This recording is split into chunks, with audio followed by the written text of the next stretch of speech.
नमस्कार, मी अजित चव्हाण. भारतीय जनता पक्षाच्या या प्लॅटफॉर्मवरती आज आपण आपल्या आवडत्या नेत्याशी गप्पा मारणार आहोत. त्यांचं सुरुवातीला आपण स्वागत करूयात. आपल्याबरोबर आज असणार आहेत पंकजाताई गोपीनाथ मुंडे. ताई, आपलं खूप खूप स्वागत. थँक्यू. ताई, कोट्यवधी फॉलोअर्स असणाऱ्या नेत्यांपैकी महाराष्ट्रामधले एक आपण आहात. तुम्ही काय बोलता याचा औत्सुक्य कायम भारतीय जनता पक्षाच्या कार्यकर्त्यांमध्ये, सामान्य जनतेमध्ये असतं. ते आम्ही सगळे आमच्या सोशल मीडियावरती फॉरवर्ड करतो. लोक ते अत्यंत चांगल्या पद्धतीने ऐकतात. आजच्या गप्पा सर्वंकष असणार आहे, पण तुमच्याकडे जे खातं आहे त्या निमित्तानं गप्पांची सुरुवात करूयात. 22 एप्रिलला जागतिक पृथ्वी दिन आहे, वसुंधरा दिवस आहे. ताई, आपण या खात्याचा कारभार हाती घेतल्यापासनं 100 दिवसाचा धडाका तर आहेच, पण आपण अनेक बैठका घेता आहात. काय अजेंडा असणार आहे? खरं तर जागतिक पृथ्वी दिन, वर्ल्ड अर्थ डे हा 22 एप्रिलला आहे. आणि या दिवशी नाही तर प्रत्येक क्षणोक्षणी आपण पृथ्वीचा विचार करण्याची संकल्पनाच आधी नव्हती. आपण गृहीत धरतो आपल्याला मिळणारा ऑक्सिजन, आपल्याला पिण्याचं मिळणारं स्वच्छ पाणी, आपल्याला वृक्ष, ही सगळी गोष्ट आपण गृहीत धरतो. म्हणजे आपण जेव्हा लहान होतो आपल्याला कधी वाटलं नाही की सावली ही एवढी महत्त्वाची आहे. पण आज जेव्हा एखाद्या झाडाच्या सावलीला आपल्याला बसतो, ते कुठलेही इन्स्ट्रुमेंट वापरून ती फिलिंग आपल्याला येत नाही. किंवा एका नदीच्या भरलेल्या पात्राच्या शेजारी जे बसतो ती फिलिंग येत नाही. पण ते आपल्याला आता पाहायला मिळत नाही. आपण जर नदी काठाहून जातोय तर सगळ्या नद्या ह्या पूर्णपणे कोरड्या पडलेल्या, किंवा वनीकरण कमी झाल्यामुळे सगळीकडे शुकशुकाट, झाडं नाही, रखरख ऊन, त्याचबरोबर प्रदूषण, ह्या सगळ्या गोष्टी आता जगाने गांभीर्याने घ्यायला सुरुवात केली आहे. आणि म्हणून एक पृथ्वी वाचवली तर जग वाचेल ही संकल्पना आहे. मी पर्यावरण मंत्री म्हणून आता तर पहिलाच माझा, म्हणजे मला 27 डिसेंबर का जानेवारीला मला चार्ज मिळाला. म्हणजे आम्ही मंत्री झाल्यानंतर एक अधिवेशन आम्ही बिना खात्याचे मंत्री होतो. तेव्हापासून मी अत्यंत पोटतिडकीने या विभागामध्ये बऱ्याच बदलाच्यासाठी काम करते आहे. हा विभाग कधीच भारतीय जनता पार्टीकडे नव्हता पहिले तर. हे खातं कधीच नव्हतं, पहिल्यांदा माझ्याकडे आलंय. तर प्रत्येक खातं जेव्हा आपल्याकडे येतं तिथे एक लिगसी तयार झालेली असते, एक वेगळी एक यंत्रणा तयार झालेली असते. पहिले त्या यंत्रणेमध्ये चांगले, जसं आपण तांदळातून कसे खडे निवडतो तसं इथे खड्यातून तांदूळ निवडावे लागतील आणि चांगल्या गोष्टी ठेवून बाकी सोडावे लागेल. हे मला खूप कठीण काम जात आहे. पर्यावरण दिन असावा प्रत्येक दिवस, तसं वर्ल्ड अर्थ डेला 22 एप्रिलला मी स्वतः सकाळी पवई लेक जाऊन स्वच्छ करणार आहे. हे माझी सुरुवात आहे. आणि 22 एप्रिल, 23 एप्रिल ते 1 मे आम्ही असा एक कार्यक्रम डिझाईन केलेला आहे. प्रचंड मोठं पर्यावरणावर जागृती जिल्हा पातळीवर झाली पाहिजे. आणि वेगवेगळ्या NGOजच्या माध्यमातून आपण काही बीच क्लीनअप्स केले पाहिजेत, काही वृक्षारोपणाचे कार्यक्रम केले पाहिजे, नो प्लास्टिक डेज आपण केले पाहिजे, प्लास्टिकवर लोकांनी कसं प्लास्टिक वापरू नये याच्याविषयी अवेअरनेस केले पाहिजे. अशा अनेक गोष्टी आम्ही त्या पूर्ण काळामध्ये करणार आहोत. म्हणजे वर्ल्ड अर्थ डे 22 एप्रिल आहे, ते 22 एप्रिल ते 5 जून असे वेगवेगळे कार्यक्रम आम्ही करत आहोत. तर या विषयामध्ये अनेक सामाजिक संस्था महाराष्ट्रामध्ये, देशामध्ये काम करत आहेत. सर्वसामान्य जनतेला आपल्या विभागाशी कसं जोडून घेता येईल भविष्य काळामध्ये, या विषयात काम करणार आहे. खरं सांगू का, जेव्हा माझ्याकडे जलसंधारण खातं होतं किंवा ग्रामविकास खातं होतं तेव्हा मलाही सुरुवातीला वाटायचं आपण काय करावं. नवीन संकल्पना आपण जेव्हा घेऊन येतो तेव्हा पहिलं आपण काय केलं पाहिजे तर लोकांना जोडलं पाहिजे. ही योजना भाजपची नाही, सरकारची नाही, ही योजना तुमची आहे, ही योजना लोकांची आहे, नागरिकांची आहे, हे त्यांना वाटलं पाहिजे. तसं या खात्यात करायला कमी आहे, कारण ते ग्रामविकासमध्ये मी करू शकले. मुख्यमंत्री ग्राम सडक योजना, जलयुक्त शिवार, स्त्री भ्रूण हत्या रोखण्यासाठीचे वेगवेगळे कार्यक्रम, बचत गटांची चळवळ, इथे तसं नाही आहे, हे वेगळं खातं आहे. तर मग आता मी वेगवेगळ्या NGOजवर भेटीगाठी करते आहे, NGOजना इन्व्हॉल्व्ह करते आहे. आणि ह्याच्यामध्ये मी आत्ताच मला एक NGO भेटले सकाळी, त्यांनी अशा रस्त्यावर पडलेल्या प्लास्टिकपासनं पेन्सिल बॉक्सेस बनवलेले आहेत, त्याच्यापासून काही त्यांनी वेगवेगळे बॉटल्स बनवलेले आहेत. तर असे काही लोक जोडून थोडं NGO सोबत घेऊन काही सेलिब्रिटीजना आव्हान करायला लावून आम्ही नक्कीच पर्यावरणाच्या बाबतीतले जागृती करणार आहोत. नदी पुनर्जीवन हा माझ्या हृदयाचा अत्यंत जवळचा विषय आहे, त्याच्यावर मी सध्या काम करते आहे. कारण नद्या आपल्या फार वाईट अवस्थेत आहेत. ताई, खरं तर नद्यांचा विषय अनेक जण राजकारणासाठी वापरतात, बाकीच्या इतर गोष्टी सगळ्या त्याच्यामध्ये आहेत. नद्यांमध्ये जे सांडपाणी मिसळलं जातं हा ऐरणीचा मुद्दा आहे आणि तुम्ही म्हणाला की हृदयाजवळचा मुद्दा आहे. काय आपला विभाग या संदर्भात उपाययोजना करेल, प्रसंगी कारवाईचा बडगा उगारेल? हे पहा, याच्यामध्ये कसं आहे, आपल्याला वाटतं की इंडस्ट्री तर असली पाहिजे कारण रोजगार हवा आहे, पण इंडस्ट्रीचं जे वेस्ट असतं ते नद्यांमध्ये जातं. आपल्याला वाटतं नागरीकरण झालं पाहिजे, शहरं मोठी झाली पाहिजे, त्याचं सगळं वेस्ट असतं ते नद्यांमध्ये जातं. आता तर ग्रामपंचायत काही ठिकाणी इतक्या मोठ्या मोठ्या लोकसंख्येच्या आहेत की त्याचं सगळं वेस्ट नद्यांमध्ये जातं. त्यामुळे त्यांचे ट्रीटमेंट प्लांट बनवले पाहिजे, सिवेज ट्रीटमेंट प्लांट. ते आपण आता करतोय, बऱ्याच अंशी करतोय. पण आपलं जेवढं सुएज आपलं तयार होतं त्याच्यातलं 50% सुएज फक्त ट्रीट करण्याएवढी आपल्याकडे क्षमता आहे. आणि ते क्षमता आहे त्याच्यापेक्षा परत 50%च ते ट्रीट होतं, बाकीचं तसंच सोडलं जातं. कुठे काही बिघाड झाला आहे, कुठे मॅनेजमेंट परवडत नाही आहे लोकल यंत्रणांना.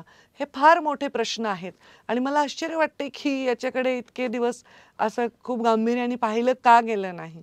म्हणजे आता प्रदूषणाचा विषय किंवा पृथ्वी किंवा ऑक्सिजन किंवा वनीकरण हे विषय इतके अब्यूज झालेले आहेत की आता ह्याच्यावर अगदी काय म्हणतो व्हेंटिलेटरवर जाऊन कसं एक एक माणूस तसा श्वास घ्यावा लागतो तसं आपल्याला काम करावं लागणार आहे. तर सांडपाण्यावर अत्यंत कडक निर्णय मी घेते. आत्ताच मी माझ्या विभागाला गेल्या 5-6 दिवसापूर्वी आदेश दिलेले आहेत की तुम्ही कोम्बिंग ऑपरेशन करतो ना आपण तसं अनेक वेळी धडका मारा. प्रत्येक STPला कुठले STP चालू नाही आहेत त्यांना फाईन करा, त्यांना नोटिसा द्या. कोण सांडपाणी नद्यामध्ये टाकते त्या सगळ्या इंडस्ट्रीला नोटिसा द्या. याबद्दलची एक मोठी ड्राईव्ह आम्ही आता हातामध्ये घेतलेली आहे आणि फाईन त्यांना जोरात करून तेच पैसे पर्यावरणासाठी वापरता येतील. तर एक महत्त्वाचा विषय असा की 2014ला देशामध्ये मोदी सरकार आलं, आता राज्यामध्ये भारतीय जनता पक्षाचं सरकार आहे. तुम्ही म्हणाला की आपल्याकडे हे खातं पहिल्यांदा आलंय, ती लिगसी आपल्याकडे नव्हती. हे व्हेंटिलेटरवरती आहे, हा तुमचा जो शब्द आहे हा खूप महत्त्वाचा आहे. ताई, काय धोरण होतं यापूर्वीच्या सरकारचं, विशेषतः काँग्रेस सरकारचं, की ही वेळ आज या विभागावरती किंवा एकूण आपल्या पर्यावरणावरती आली? मी तुम्हाला सांगू का, मोदीजींनी जसं पाहिलं या देशाकडे ज्या ममतेने, तसं मला नाही वाटत वाह, कोणी आधी वाह. पाहिलंय. म्हणजे आपल्या देशातली वाहणारी नदी ही आपली माता आहे. इथले पर्वत ह्या सगळ्या गोष्टी, इवन ते जंगल वाचवण्यासाठी पासून ते अगदी चिमणीला वाचवण्याच्या ड्राईव्हमध्ये पण ते सहभागी झाले. आत्ताच माझ्याकडे हो. बोरी मुस्लिम लोकांचं डेलिगेशन आलं होतं. त्यांनी दाखवलं की मोदीजींनी त्यांच्या ड्राईव्हला प्रमोट करायचा कार्यक्रम केलेला आहे. तर ते ममत्व जे आहे ना या देशातल्या वाहणाऱ्या नद्यांकडे पाहण्याचं, ते दिसलंच नाही मला आधी कुठे. आणि मोदीजींनी नमामि गंगे हा कार्यक्रम घेतला. त्यामध्ये त्यांनी ह्या सगळ्या नद्यांना शुद्ध करण्याचा संकल्प मांडला आणि खूप मोठं त्याच्यावर काम केलं. आज त्याच्याच धर्तीवर आम्ही नमामि गोदावरी, नमामि चंद्रभागा हे कार्यक्रम करत आहोत. तर मला असं वाटतं की आपल्या देशाकडे पाहण्याचा दृष्टिकोन हा अत्यंत अंत्योदयाचा दृष्टिकोनच नव्हता आधीच्या सरकारकडे, जो वाह. आपल्या संस्कारामध्ये आहे. आमच्या DNA आपला तो. जडणघडणामध्ये तो आहे आणि तो नव्हता जो मोदीजींच्या प्रत्येक श्वासात अंत्योदय आहे. म्हणजे जनधन योजनेपासून ते अगदी तुम्ही कॉरिडॉर बनवणाऱ्या योजना. मी साधं उदाहरण देते. मी आत्ता गेले होते वाराणसीला आणि वाराणसीला माझ्या आईला दर्शनाला मी घेऊन गेले होते कारण तिला कुंभमध्ये डुबकी लागवली होती. तर महाकुंभ मी माझ्या डोळ्यांनी पाहिला. म्हणजे वाराणसीला गंगेमधून मी सगळा तो वाराणसीचं सुंदर अतिप्राचीन शहर पाहत होते. तिथे एक छोटा मुलगा होता 22-23 वर्षाचा. तो मला म्हणाला की मोदीजीने ऐसा किया. त्याला माहीत नव्हतं मी कोण आहे. मी गपचूप आपलं गेले होते. तर तो मला मोदीजीने ये सब किया है.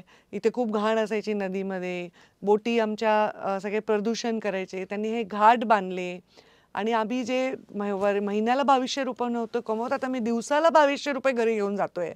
तर हे त्यांनी पाहिलं. म्हणजे ममत्वानी आपल्या देशाकडे पाहत असताना त्याच्या आजूबाजूचं अर्थकारण हे पण त्यांनी पाहिलं. खूप महत्त्वाचा मुद्दा आणि आपण हे सांगितला. कॉरिडॉर्समध्ये काय झालं तर नद्या स्वच्छ केल्या, घाट बांधले, अवेअरनेस केला स्वच्छतेविषयी. सगळ्यात महत्त्वाचं स्वच्छता अभियान केलं. म्हणजे महिलांना, म्हणजे आणि ते मला खरं-खुरं केलं. अगदी नुसतंच मी ग्रामीण फोटोसाठी विकास नाही. खात्याची मंत्री होते. 38% फक्त शौचालय होते, ते पण वापरात नव्हते. 1 वर्षात आम्ही 100% शौचालय केलं. वाह, वाह. तर ताई, आपल्या विभागाचा 100 दिवसांचा जो धडाकेबाज कार्यक्रम होता, त्यापैकी काय अचीव्ह करता आलं, काय उल्लेख कराल? तुमच्यासाठी हे 100 दिवस कसे होते? काय निर्णय घेतले? खरं अचीव करता यावं, डोळ्यांनी पाहता यावं, असं लगेच 100 दिवसात पर्यावरण खात्यात तर दिसणार नाही दिसणार तसं. नाही खरं. जसं पशुसंवर्धन खातं पण माझ्याकडे आहे. अचीव हे मात्र करता आलं, की काही आमचे कामं अडलेली होती, काही बांधकामं, काही मोठे-मोठे अचीव्हमेंट्स अडलेले होते, ते आम्हाला स्पीडअप करता आले. त्याचबरोबर आम्ही आता पशुसंवर्धन विभागात सुद्धा आम्ही भेसळीवर काम करण्याचा निर्णय घेतलेला आहे. आपण गोवंश हत्याबंदी हे एक अजून एक सुंदर मोदीजींच्या संकल्पनेतून अनेक वर्षाच्या झगड्यानंतर झालेला सत्यात उतरलेला निर्णय आहे. तर त्याच्याबद्दल आपण महामंडळ चालवतो. त्यांना सुद्धा गायींना जिओ टॅगिंग करण्याचा निर्णय. परत एक विदर्भ आणि मराठवाड्यामध्ये डेव्हलपमेंट प्लॅन करतोय आपण. माझी त्या विभागाचा मी उल्लेख ह्याच्यासाठी करते, की पशुसंवर्धन पर्यावरण हे एका नाण्याच्या 2 बाजू आहे. तर प्रत्येक ग्रामीण भागातला युवक हा उद्योजक व्हावा ह्याच्याबद्दल आम्ही काही संकल्पना तयार करतोय. वा. आणि ग्रामीण भाग जर सबस्टॅन्शियली सगळं त्याला मिळालं, तर मग नागरीकरण बकाल होणार नाही, वाढणार नाही. म्हणजे मला एकाने प्रश्न विचारला, की ग्रामीण भागात नागरी भागात एवढ्या सुविधा नसतात असतात म्हणून लोक ग्रामीण भागातून येतात. तर त्याची काही गरज नाही आहे. ग्रामीण भागाला जर आपण प्राधान्याने काम केलं तर ह्या खात्यातून उद्योजक बनवायचे आहेत मला. एका तालुक्यात पहिल्या वर्षी किमान 15 उद्योजक बनवायचे आहेत. वा. एका जिल्ह्यामध्ये 128 ते 135 असे मला उद्योजक बनवायचे आहेत. जसं लखपती दीदी कार्यक्रम आहे ना, तसं हे लखपती दादा बनवायचे आहेत वा. किंवा लखपती जोडपं बनवायचं आहे. तर ते मी आता कार्यक्रम हाती घेतलाय. थोडं ते प्लॅनिंग चाललंय त्याचं. तर असे काही कार्यक्रम आहेत जे मला यश मिळणार आहे. फक्त त्याचा संकल्पनेला यश आहे. आता प्रत्यक्षात मे बी पुढच्या वर्षी आम्हाला जेव्हा 100 दिवसाचं टार्गेट मिळेल तेव्हा यशस्वी योजना चालताना दिसतील. वा. ताई, महाराष्ट्रामध्ये औद्योगिकरण मोठ्या प्रमाणावरती आहे. आणि उद्योगांमधनं जे प्रदूषण होतं त्याच्याबद्दल सामान्य नागरिक, आपल्या पक्षाचे कार्यकर्ते हे सातत्यानं कायम आवाज उठवत असतात. पर्यावरण खात्याला या विषयाचे फार मोठे अधिकार आहे की नीट नियमांची अंमलबजावणी होते की नाही. आपला विभाग याबद्दल काय विचार करतोय? नक्कीच नियमांची अंमलबजावणी करण्यासाठी विभागाने नोटीस देणे, त्यांना थांबवणे हा विषय आहे. पण मी आता त्याच्याही पलीकडे विचार करते. कारण मला असं वाटतं शिक्षा देण्याने सुधारणा होते नाही, तर शिक्षेची वेळच येऊ नये ना. म्हणजे संस्काराने सुधारणा जास्त होते. तुम्ही जर संस्कारक्षम समाज बनवला तर कमी लोक वाईट वागतील आणि कमी शिक्षा द्याव्या लागतील. तसा उद्योग जगताचा आहे. त्यांना आधी आपण नाही सांगितलं की हे गांभीर्याने आम्ही घेणार आहेत, त्यामुळे ते पण लीजर वागत राहिले, आरामात थोडं बहुत कमी जास्त 19-20 करत राहिले. अधिकारी पण मग त्या पद्धतीनेच वागत राहिले. पण आता असं चालणार नाही, पहिले तर हे त्यांना कळलंय. दुसरं, उद्योगाला संरक्षण देण्यासाठी आता काही उद्योग जुने आहेत, 50 वर्ष, 40 वर्ष, 30 वर्षाच्या फॅक्टरीज आहेत. नवीन टेक्नॉलॉजी आली आहे. आता ती टेक्नॉलॉजी जर त्यांनी आत्मसात केली तर प्रदूषण कमी होईल. खर्चिक होतं त्यांना. त्यामुळे आपण जे पैसे प्रदूषण झाल्यावरच्या नुकसानीमध्ये वाया घालतो त्याच्यातले 10% जरी आपण उद्योगांना सबसिडाईज केलं की तुम्ही ही टेक्नॉलॉजी वापरा आणि प्रदूषण झिरो करा. कारण झिरो डिस्चार्जवाले प्रोजेक्ट यायला लागलेत आता, जे जुन्या मशिनरीमध्ये शक्य नव्हतं. कारण मी उद्योजक असल्यामुळे मला माहिती आहे.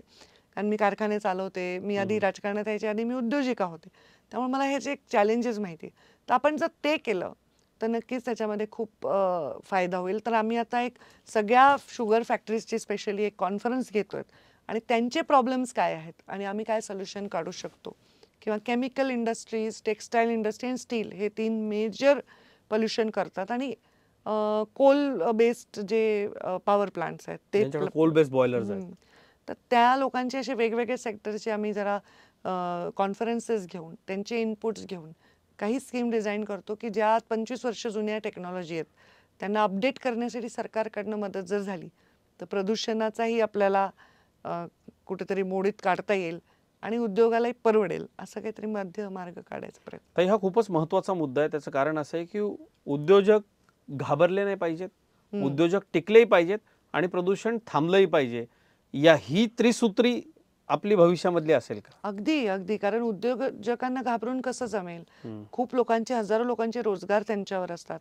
बरं, आपण त्यांना आता शिस्त लावून जमणार नाही ना, की इतके वर्ष समजा आपण तेवढं त्याचं गांभीर्याने घेतलेलं नसल्यामुळे आता शिस्त लावून जमणार नाही. तर त्यांना आता विश्वासात घेऊन कडक आम्ही कारवाई करू जर करू. तुम्ही या गोष्टी नाही केल्या, हे थोडा धाक दाखवून अनेक गोष्टी आपल्याला चांगल्या मार्गे लावता येतील. ताई, नुकताच भारतीय जनता पक्षाचं संघटन पर्व पार पडलं. पंकजा मुंडे हे नाव जरी घेतलं तरी किती उत्साह येतो लोकांमध्ये हे वेगळं महाराष्ट्राला सांगण्याची गरज नाही. तुम्ही सतत लोकांच्या गराड्यामध्ये असता. विशेषतः महाराष्ट्राच्या ग्रामीण भागामध्ये, शहरी भागामध्ये सारखंच प्रेम मिळणाऱ्या महाराष्ट्रामधल्या आपण नेत्या आहात. संघटन पर्व पार पाडण्यामध्ये आपलाही मोठा वाटा होता. अभिनंदन तुमचं सर्वप्रथम, कारण जे टार्गेट होतं ते पूर्ण झालं आणि भारतीय जनता पक्ष खऱ्या अर्थानं अत्यंत सबळपणे हे संघटन पर्व राबवून मोठा पक्ष ठरलाय. काय भावना आहेत? खूप चांगल्या भावना आहेत. संघटनेमध्ये मी आता अनेक वर्ष काम करते. एक संघटनेचं चित्र बदलत चाललंय. जसं आपण हायटेक होतोय, संघटना सुद्धा हायटेक होतीये. तर प्रत्येक गोष्टीची म्हणजे तिथे आपल्याला जमा खातर करून घेणं हे खूप नॅचरल झालंय. पहिले आपण काय सदस्य नोंदणी वगैरे करायचो कागदावर होती. पण आता तसं नाही. आता सगळं Digital ऑनलाईन आहे, डिजिटल आहे. तर ते एक वेगळा अनुभव आहे.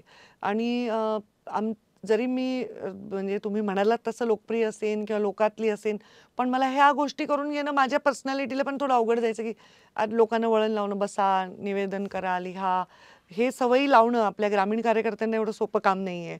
OTP घ्या. हा तर ते एक आम्हाला बरं. पण एक अनुभव झाला, की एखाद्या टीचर सारखं त्यांना समजावं लागलं. बऱ्याचमुळे युतीमुळे काही जागा इकडे तिकडे झालेल्या आहेत. त्यामुळे तिथल्या कार्यकर्त्यांना एक उत्साहाने काम करवण्यासाठी आम्हालाही मोटिवेट करावं लागलं. सरकार आल्यामुळे लोक आनंदात होते, करायला आहे. काही ऑफकोर्स काही जिल्ह्यामध्ये काही घटनांमुळे काही कामं थोडी मागे पडली, पण आम्ही ते बऱ्यापैकी कव्हर केलं नंतर. तर संघटन पर्व हा अत्यंत आवश्यक विषय आहे. कारण आपण जेव्हा सिंहावलोकन करतो तर आपण मागे वळून पाहत असतो आणि तेव्हा आपल्याला आपल्या पक्षाचा इतिहास तेवढाच माहीत पाहिजे जेवढं त्याचं भविष्य चांगलं असावं आपल्याला वाटत असेल. ज्या लोकांनी या देशासाठी जसं खस्ता खाल्ल्या त्याचा आपण जसा आदर्श बाळगतो किंवा त्यांच्याविषयी सन्मान करतो, तसंच या संघटनेसाठी ज्यांनी खस्ता खाल्ल्या, आज आम्ही सत्ता उपभोगतो आहोत, सत्तेच्या ज्या खुर्चीवर बसलेलो आहोत, त्या असंख्य लोकांच्या त्यागामुळे आम्ही वा. इथे आहोत. तर त्यांना घेऊन कसं आम्ही पुढे जाता येईल, तो मृदू भाव संघटनेचा परिवार आपण म्हणतो. आपल्या संघटनेला आपण परिवार म्हणतो. कोणताही पक्ष कधीही आपल्या परिवार म्हणत नाही पक्षाला, तर आपल्याकडे ते परिवार संबोधलं जातं. तर ते कल्चर जे आहे, ते कल्चर कसं लोप नाही झालं पाहिजे, ही सगळी जबाबदारी जे आम्ही नशीबवाले आहोत, जे सत्तेत बसलो, त्यांची आहे.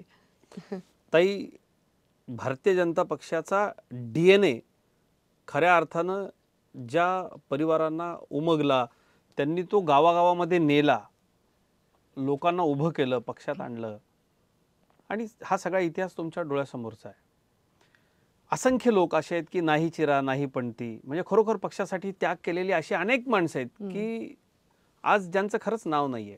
आज भारतीय जनता पक्ष जगातला सगळ्यात मोठा पक्ष झालेला असताना ज्यांनी महाराष्ट्रात पक्ष वाढवला, अशा परिवारातले एक आपण आहात. या कार्यकर्त्यांच्या परिवाराकरता काय सांगाल? पहिली तर मी सांगेन की त्यांचे आभार मानेन मी मनापासून.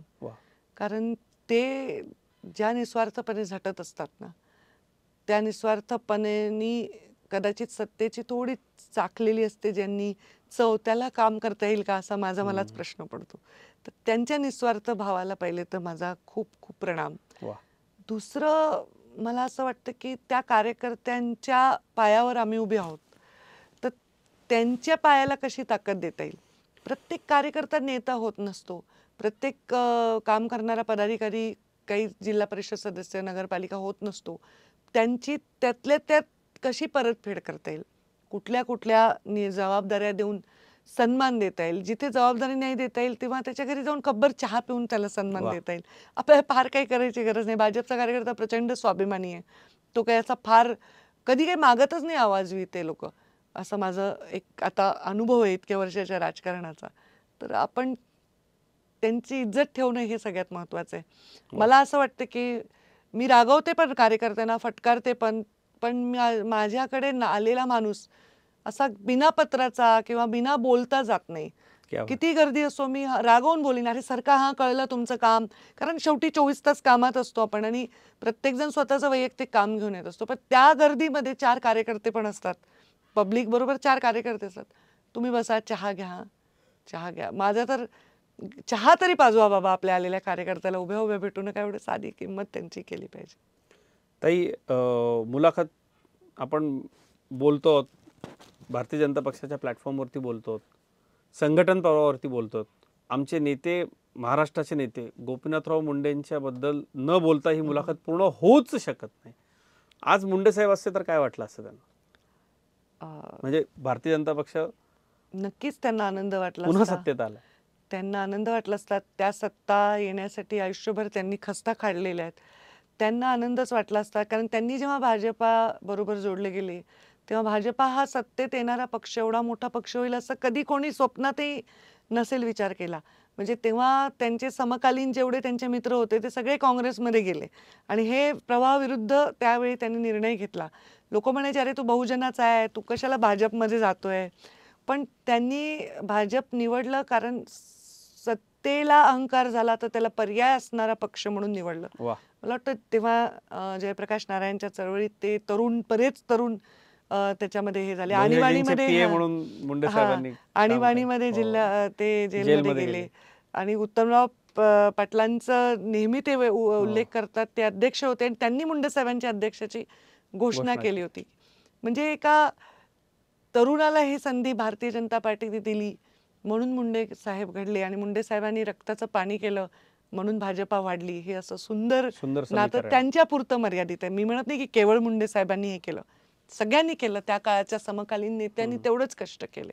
पण मुंडे साहेबांचा एक करिश्मा नक्की आहे. कोणत्याही पक्षात गेले तर प्रेमानेच बोलतात लोक त्यांच्याविषयी. हे पण माझं भाग्य आहे. ताई, एक गोष्ट आहे की आजच्या संघटन पर्वाच्या या सगळ्या विषयाचा आढावा घेत असताना प्रत्येक गावात, प्रत्येक तालुक्यामध्ये, प्रत्येक जिल्ह्यात असे काही कार्यकर्ते आणि अशी काही घराणी आहेत जी भारतीय जनता पक्षाच्या विचार परिवाराशी जोडली गेलेली आहे. ती आपल्यावरती आणि सर्वच नेत्यांवरती खूप प्रेम करतात. निवडणुकीच्या काळात ते निर्णायक ठरतात, पण त्यांना कुठल्याही, जसं आपण म्हणाला की भाजपचा कार्यकर्ता स्वाभिमानी आहे, लाभ लोभाची अपेक्षा नसते. त्या लोकांना काय सांगाल या संघटन पर्वाच्या निमित्तानं की असे परिवार, अशा व्यक्ती, अशा संघटना आपण भाजपच्या नेत्या म्हणून कसे धन्यवाद व्यक्त कराल?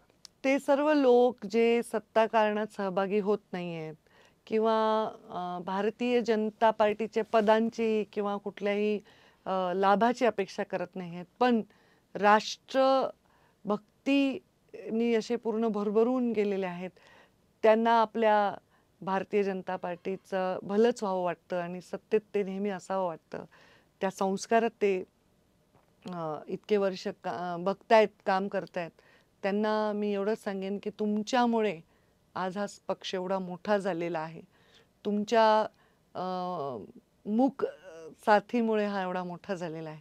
ह्याची जाणीव मला आहे, पक्षालाही ती आहे आणि त्याबद्दल आम्ही कोटी कोटी तुमचे आभार मानतो.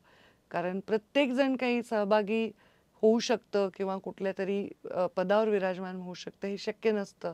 तरी विचार जिंकला पाहिजे. ह्या विचारांनी तुम्ही सगळे मदत करता, काम करता, आपल्या जीवनातले सोन्याचे दिवस देता.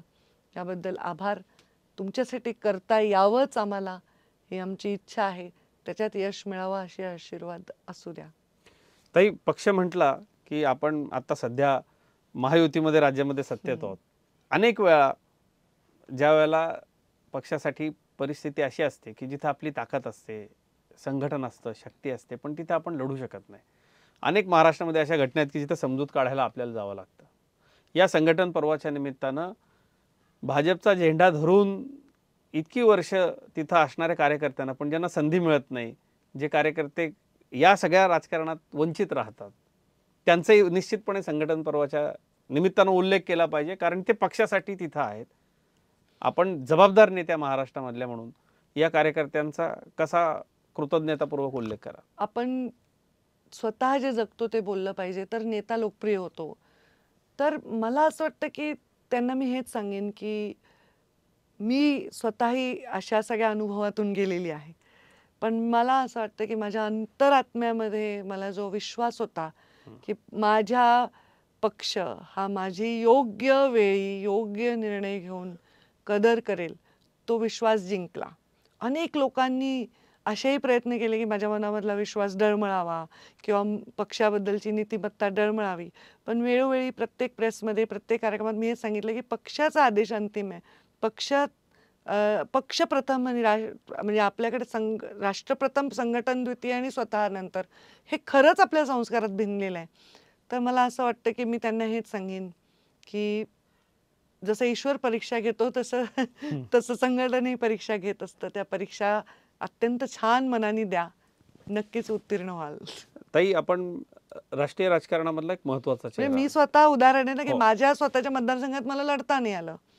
पण मला कोणी समजवायला यायची गरज नाही लागली.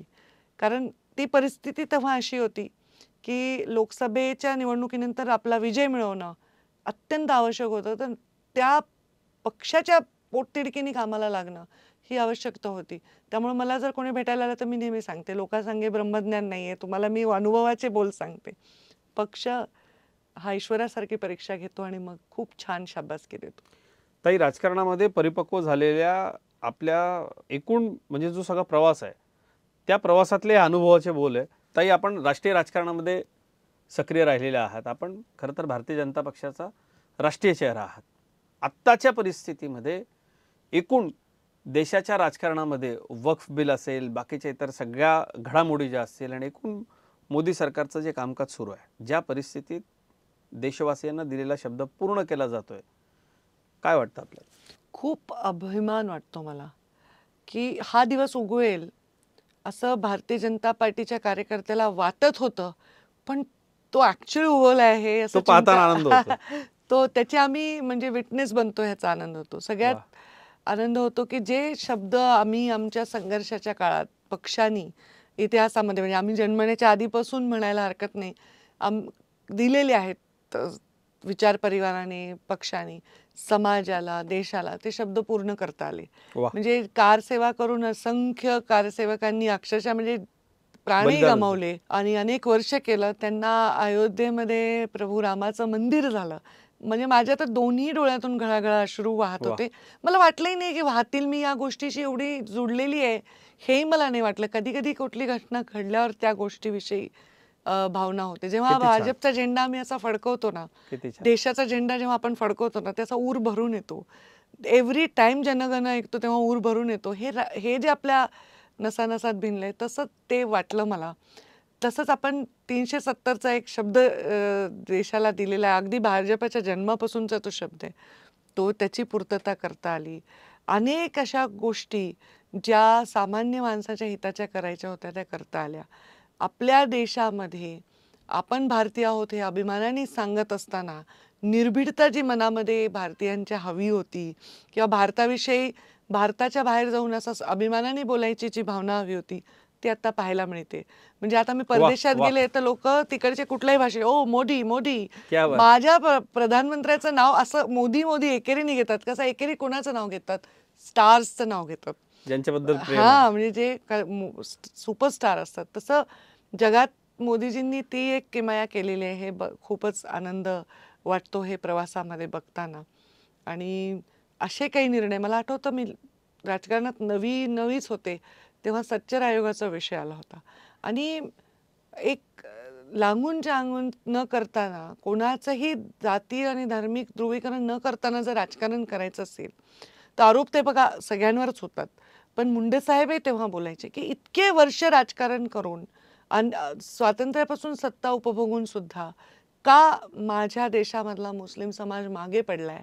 त्यामुळे सच्चर आयोगाच्या शिफारशी फार महत्त्वाच्या आहेत. वाह! खरं तर मुस्लिम समाजाची मतं सगळ्यात जास्त ज्यांनी मिळाली त्यांनी मुस्लिम समाजाला कधी ह्या संधी नाही दिल्या की ते सरकारी सेवेत येतील किंवा मोठे उद्योजक बनतील किंवा त्यांना काय कर. पण मोदीजींनी ते केलं.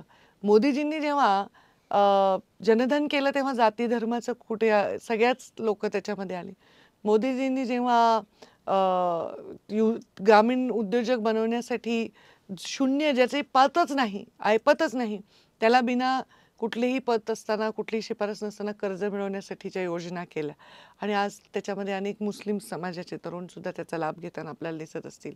आज आयुष्यमान भारत योजना आहे, सर्व धर्माचे घेतात. लाडकी बहीण योजना आहे, सर्व धर्माच्या घेतात. म्हणजे बेटी बचाओ बेटी पढाओ मध्ये सर्व धर्माच्या येतात. म्हणजे महिलांना जर केंद्रबिंदू मानून या सगळ्या योजना रचल्या तर मला वाटतं आता वक्फ बोर्डाचा सुद्धा जो निर्णय आहे सच्चर कमिटीच्या त्या त्याच्यात शिफारसी सगळ्या लागू करतायत आणि तिथे महिलांना इन्क्लुजन जास्त होणार आहे. आणि जो गरीब वंचित पीडित मुस्लिम समाज आहे त्याला मुख्य प्रवाहात आणण्याची संधी याच्यातून मिळेल असं मला वाटतं. क्या बात आहे. ताई, महिलांविषयी प्रश्न जर आपल्याला विचारला नाही तर मुलाखत पूर्ण होणार नाही. आपण स्वतः म्हणजे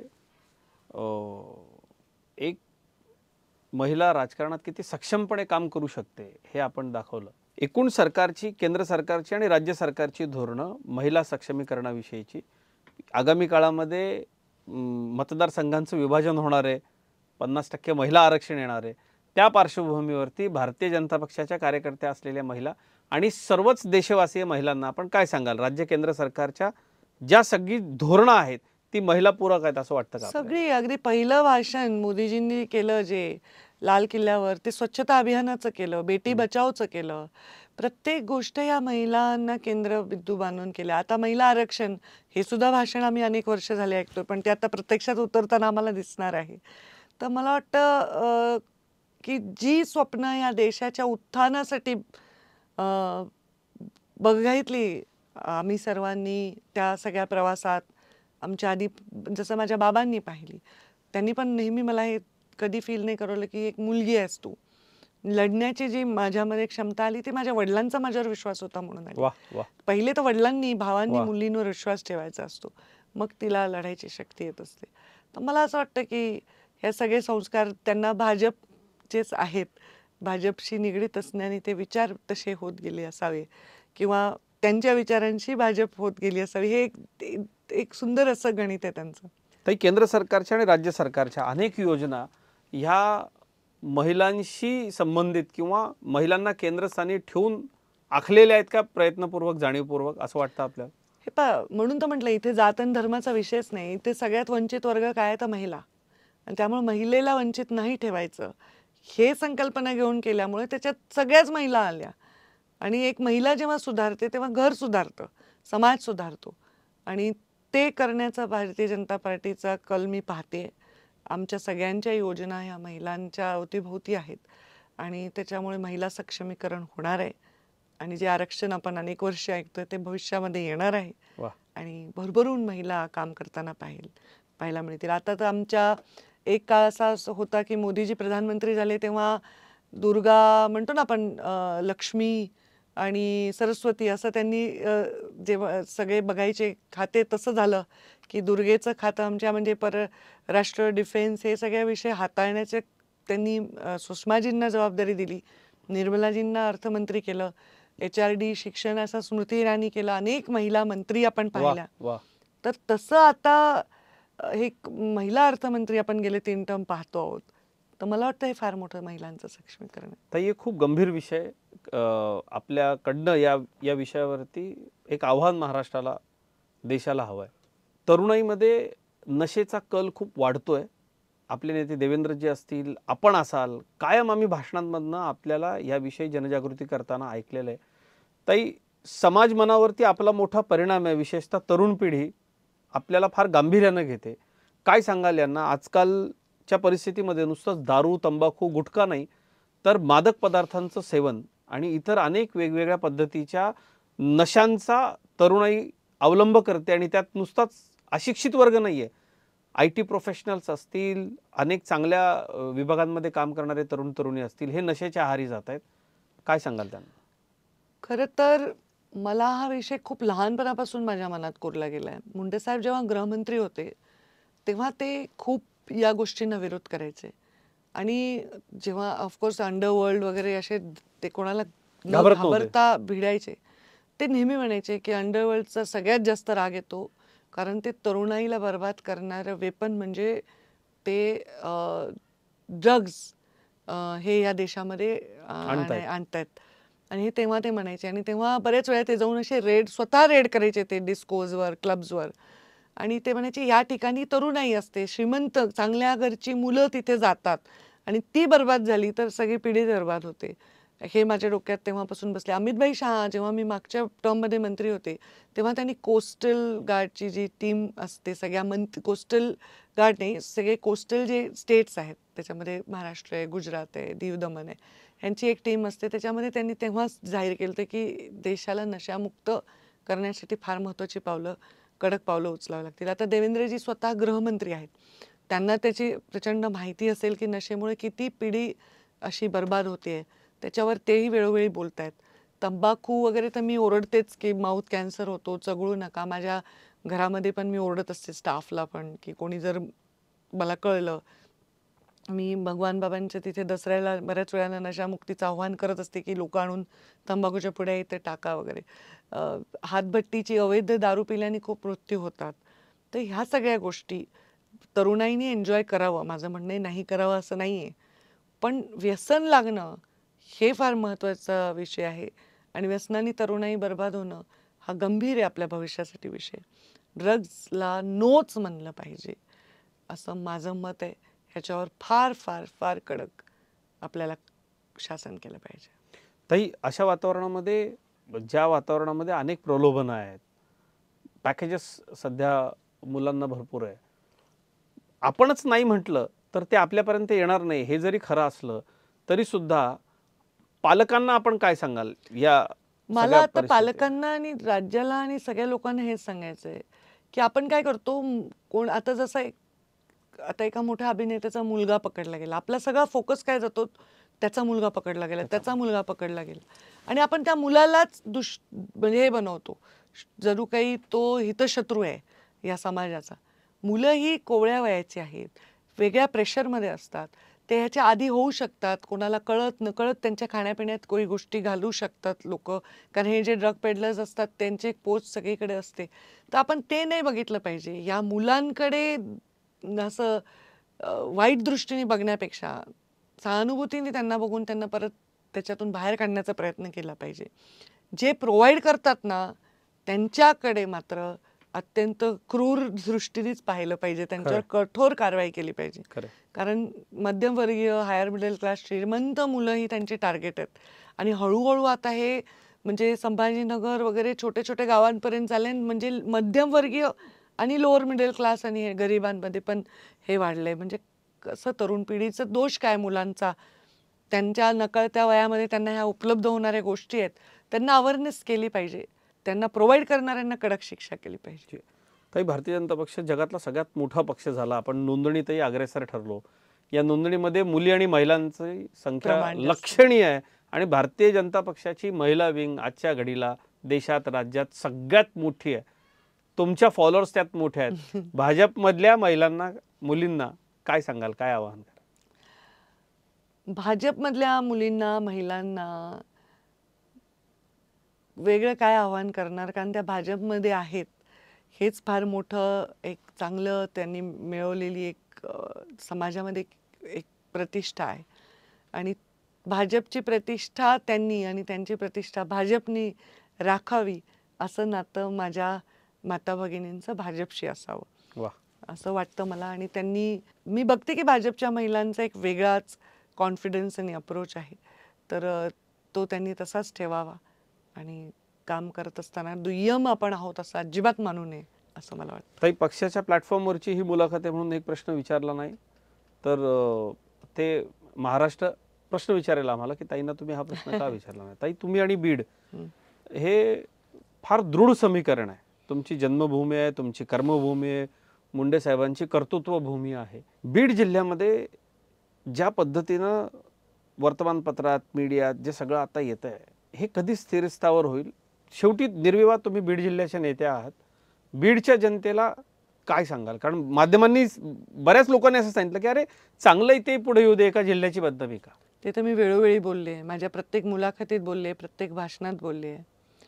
बीड जिल्ह्याकडे बाहेरच्या जिल्ह्यांनी राजकीय सुपीक जमीन म्हणून बाहेरच्या नेत्यांनी नाही बघितलं तर बीड जिल्हा सुखी राहील. वा. अनेक वर्ष बाहेरच्या लोकांनी बीड जिल्ह्यात एखादा माणूस हाताशी धरून राजकारण केल्यामुळे बीड जिल्हा मागेच पडलाय. मी सगळ्या नेत्यांचं बघते, ते राजकारण करायला बीडमध्ये भरपूर इंटरफेअर करतात, पण जेव्हा विकासाची वेळ येते तेव्हा आपापले जिल्हेच मोठे करतात. तर त्यामुळे बीड जिल्ह्याच्या लोकांनी सावध व्हावं. कारण घडी गेली की पिढी जात असते. वा. लाखो गेले तर लाखाचा पोशिंदा जगला पाहिजे. ह्या सगळ्या म्हणी विचारांती आणि अनुभवांती ठरलेल्या आहेत. तर बीड जिल्ह्याला ती जाण लोकांमध्ये असावी असं वाटतं. दुष्काळी जिल्हा आहे, गरीब आहे, कष्टकऱ्यांचा जिल्हा आहे आणि तेवढाच हुशारही जिल्हा आहे. आत्ता MPSCच्या परीक्षेमध्ये नंबर 1 बीड जिल्ह्यातून आलेला आहे आणि बाहेरच्या स्पर्धांमध्ये कुस्तीमध्ये बीड जिल्ह्याचं नंबर 1ला नाव असतं. कष्ट करायला ऊसतोड कामगार देशभर राज्यभर जातात. तर त्यामुळे त्याची बदनामी केली, पण मी बाहेरच्यांना काय दोष देणार. बीड जिल्ह्यानेच बीड जिल्ह्याची बदनामी करू नये एवढं मात्र अपेक्षा करते. वा. ताई, मुलाखतीच्या शेवटाकडे आपण जातो. इतका म्हणजे वयाच्या जेव्हापासून तुम्हाला कळायला लागलं त्यावेळापासून ज्या घटनांची इतिहासात नोंद होणार आहे अशा घटना तुम्ही पाहत गेलात. त्यामुळं पंकजाताईंच्या मुलाखतीत काही आठवणी जर प्रेक्षकांबरोबर शेअर झाल्या नाही तर निश्चित सगळ्यांना रुखरुख लागून राहील. मला पहिली आठवण तुमच्याकडनं ऐकायची आहे. भारतीय जनता पक्षाची सत्ता ज्यावेळेला आली त्यावेळेचं काय आठवतं तुम्हाला? पहिल्यांदा सत्ता आली तेव्हा? पहिल्यांदा सत्ता आली तेव्हा मला जे आठवतं, माझं वय लहान होतं. अटलजी प्रधानमंत्री झाले तेव्हा. वा वा. आणि आम्ही TV वरून बघत होतो. तेव्हा नव्हतं आत्तासारखे निघाले कार्यकर्ते दिल्लीला वगैरे. शिस्तीनं आमचा मामा शपथ घेत होता तरी आम्ही TV वरच पाहत होतो, प्रमोद मामा. आणि अक्षरशः म्हणजे माझी आई रडत होती आणि आमच्या डोळ्याला पाणी येत होतं. हे पाणी आपोआप येतं. तर हे सबकॉन्शियस माइंड असतं ना आपलं, त्याला माहीत असतं की आपल्या अपेक्षा किती त्याच्यामध्ये पोहोचलेल्या आहेत. तर तो अटलजींचा शपथ पाहिली आणि 13 दिवसात सरकार गेलं. त्या यातनाही तेवढ्याच अजून मला आठवतात आणि सुषमाजींचं भाषण अजूनही कानामध्ये आहे. वा. महाराष्ट्रामध्ये भारतीय जनता पक्षाची सत्ता जेव्हा आली, युतीची सत्ता पहिल्यांदा आली, तो शपथविधी शिवाजी पार्कवर झाला होता आणि मी भगवा सलवार सूट घालून कमळाच्या फुलांच्या दुपट्टा वगैरे असा सलवार सूट मला अजूनही आठवतं. आणि मी प्रेक्षकात बसलो होतो. आम्ही सगळे कझिन्स, बहीण भावंड आणि पहिल्या रांगेत वगैरे नव्हतो, कुठेतरी 10-50 रांगाचे तिथे होतो. आमचे आई बाबा पुढे बसले होते. मनोज जोशी, त्यांच्या पत्नी, बाबा, आई आणि प्रमुख नेते पुढे होते.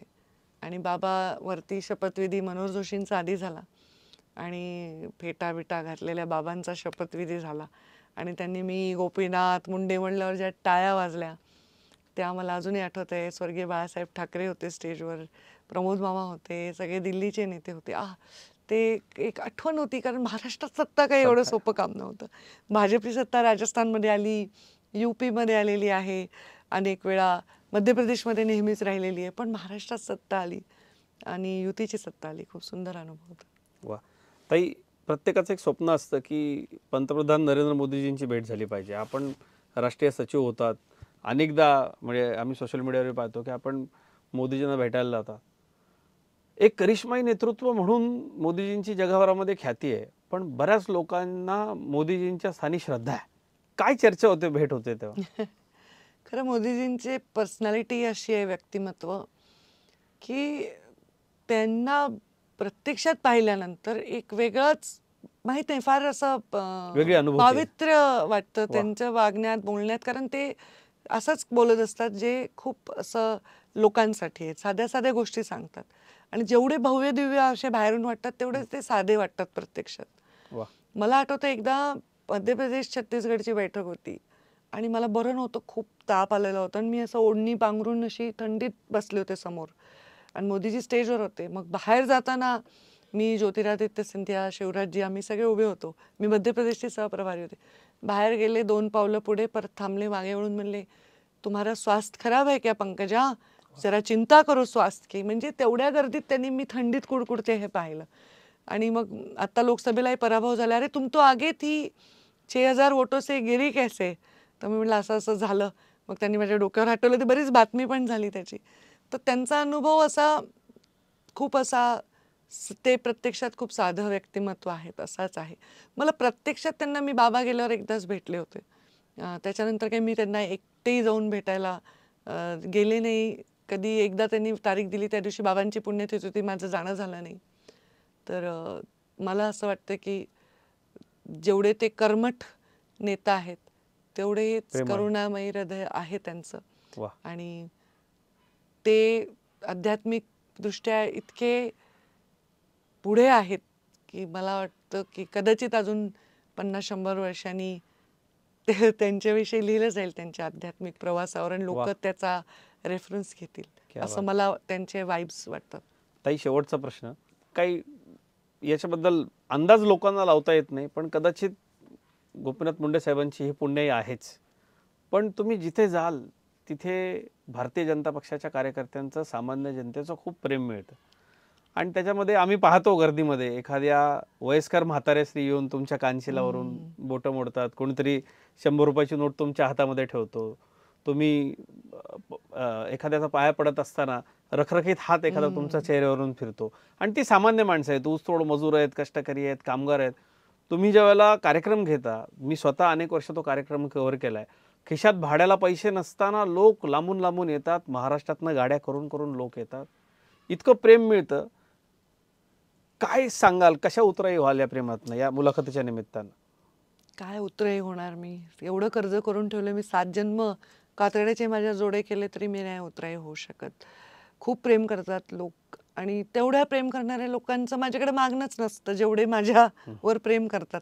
मागायला तर कार्यकर्ते येतात किंवा लाभार्थी लोक माझ्यापर्यंत पोहोचू शकतात, ते सगळे माझ्यापर्यंत पोहोचतच नाही. मी खूप अनुभव येतो, मला त्या अनुभवावर एक पुस्तक लिहिता येईल की मी ते एका ठिकाणी गेले तर अरे मुंडे साहेबांची मुलगी आली, पंकजाताई आली म्हणून एक म्हातारी, तिला चालता येत नव्हतं, पोत्यावर बसून हुरडत खुरडत ती मेन रोडला आली आणि मला तिने ओवाळलं. वा. आणि मला एक गोष्ट माझी स्वतःची मी निश्चय करून करते, मी अभिनय करत नाही. वा. खूप अशा गोष्टी रील नेते किंवा अभिनेते करतात ना, की गरीब माणसं डोक्यावरून हात फिरवायला येत वगैरे, तसं माझं नसतो. मला एकच जीवनामध्ये परवा एक जमलंय. मुलगी तुम्हाला पाहून ढसाढसा रडत होती. म्हणजे तिला काय हो, काय माहित नाही का रडत होती ती. ती मला पाहून रडत होती. छोटे बाळं म्हणजे असे, प्रेमानं. हां. खूप छान अनुभव येतात. छोटे-छोटे बाळं पण ओळखतात. ते असे माझ्याकडे बघतात, "ताई-ताई टीव्हीवर दिसतात तुम्ही" वगैरे. तर खूप असं प्रेम देतात लोकं. तर मला अभिनय करत नाही मी.